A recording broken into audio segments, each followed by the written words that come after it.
सबदिन लगलू फूलल का उजरता सबदिन लगलू पियर का उजरता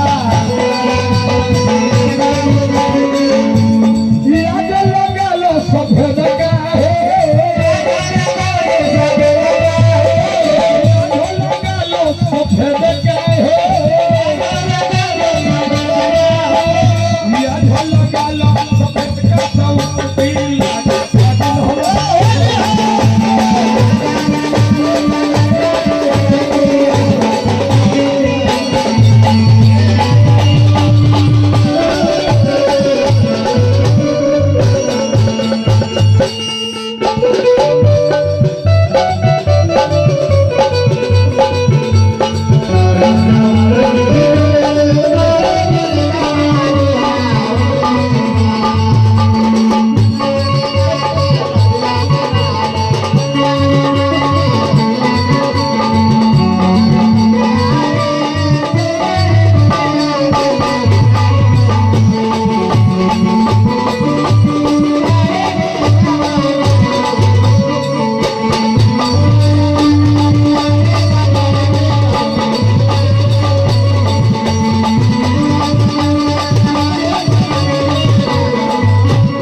बोलो मुआसे आज लगवालो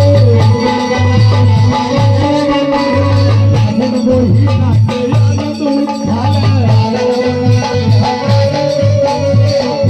बोलो मुआसे आज लगवाले आगुन के आनंद भौरी उठाले लागल फगुन लगवाले